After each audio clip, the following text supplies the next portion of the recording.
Halo, apa kabar? Saatnya Anda menyimak berita Medan bersama saya, Agi Kurnia. Sejumlah berita menarik telah kami siapkan untuk Anda dan berikut 3 berita utama hari ini. Rumah penampungan bahan bakar minyak BBM curian di Kota Medan terbakar dan merambat ke rumah warga lainnya. Sepasang suami istri dibegal 8 orang pemuda saat hendak pulang ke rumah di kawasan Belawan, Kota Medan. Saya ajak Anda menikmati kafe tengah sawah di Kabupaten Simalungun.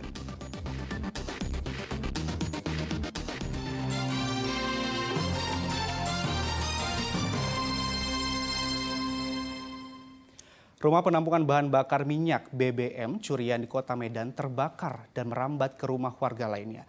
Sebanyak 5 rumah hangus terbakar dalam peristiwa ini.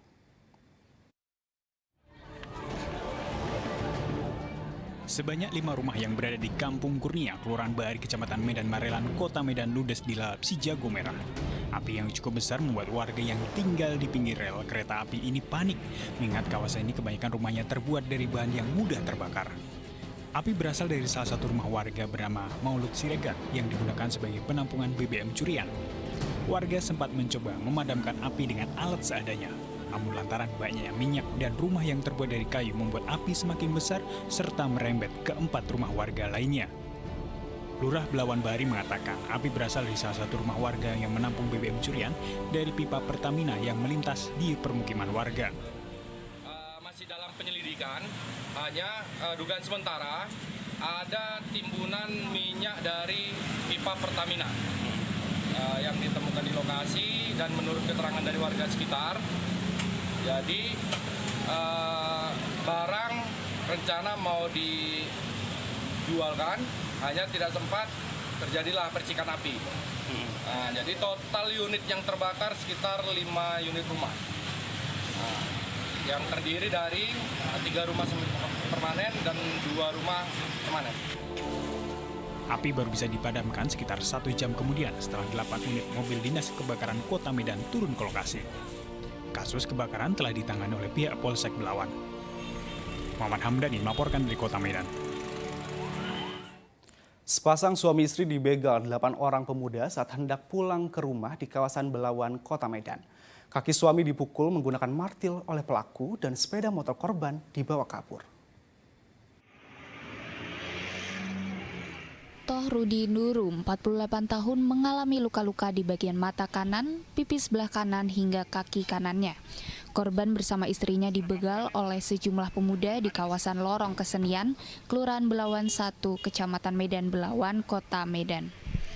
Kejadian sesaat setelah korban dan istrinya menutup warung tambal bannya di Jalan Sumatera, Belawan pada 14 September lalu.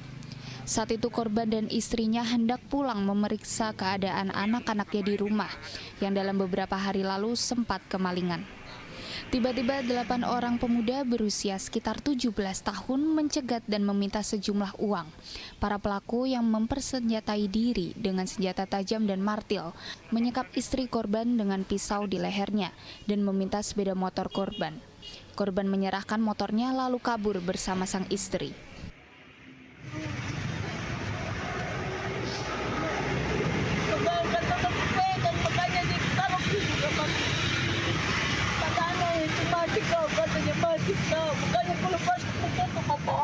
Ini kan ada 4 orang di sini. Nah, di sana 2 orang, di sana juga 2 orang. Nah, masuk kereta kami di dalam ini. Karena takut kami udah ada nampak kelewang itu sama orang itu, diputarnya lagi kereta ini. Balik lagi kami di sini maunya. Rupanya udah dikerumung kami sekarang. Itulah. Takut kami itu dari kereta itu. Korban telah melaporkan kasus pembegalan ke Polsek Medan Belawan. Korban berharap seluruh pelaku dapat ditangkap dan sepeda motor yang diambil dapat dikembalikan. Muhammad Hamdani melaporkan dari Kota Medan. Satuan Narkoba Polres Serdang Bedagai meringkus pengedar narkoba jenis sabu-sabu di Kecamatan Pantai Cermin, Kabupaten Serdang Bedagai. Polisi menyita sabu-sabu seberat 51,05 gram.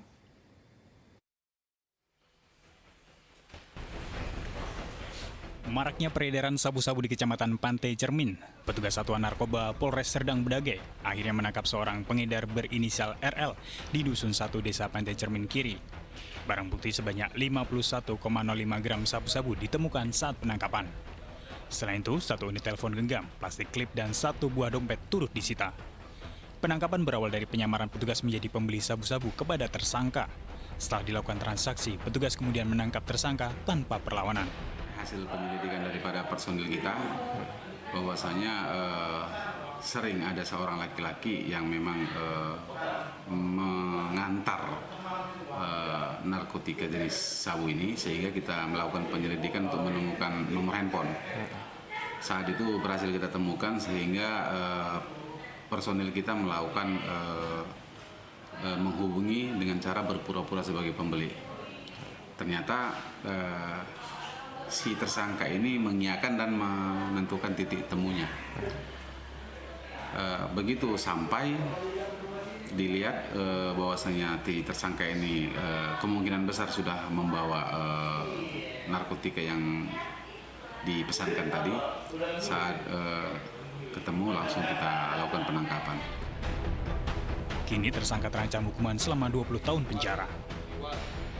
Muhammad Hamdani melaporkan dari Kabupaten Serdang Bedagai. Seorang siswi SMA berusia 16 tahun di Kabupaten Samosir menjadi korban kekerasan seksual oleh 3 orang remaja pria. Modusnya, pelaku berkenalan dengan korban lewat media sosial dan mengajak berpacaran. Sadis, 3 orang pria di Kabupaten Samosir secara bergantian menyetubuhi siswi SMA. Pelaku berinisial RS berkenalan dengan korban lewat media sosial. Setelah mengajak berpacaran, pelaku mulai melancarkan akal bulusnya. Saat kejadian, pelaku mengajak korban ke rumahnya. Di sana telah menunggu pelaku lain, yakni YS dan TTS. Keduanya kakak beradik yang ikut meruda paksa korban. Mirisnya, kedua pelaku, kakak beradik kerap mengancam korban akan menyebarkan video mesumnya ke media sosial jika korban tidak melayani keduanya. Anak ini karena memang masih di bawah umur, dia dipacarin oleh salah satu pelaku ini sebagai pacarnya. Kemudian diiming-imingi, dibujuk rayu untuk melakukan persetubuhan. Itu terjadi beberapa kali. Setelah persetubuhan beberapa kali ini, anak ini sebagai korban, dia tidak ingin melakukan persetubuhan dan memutuskan pacarnya. Nah, pacarnya ini karena sakit hati, dia mengenalkan si korban ini kepada teman-temannya. Tersangka lain, Pak, ya? Tersangka lain. Kini ketiga pelaku terancam hukuman 15 tahun penjara. Yan Asmara melaporkan dari Kabupaten Samosir.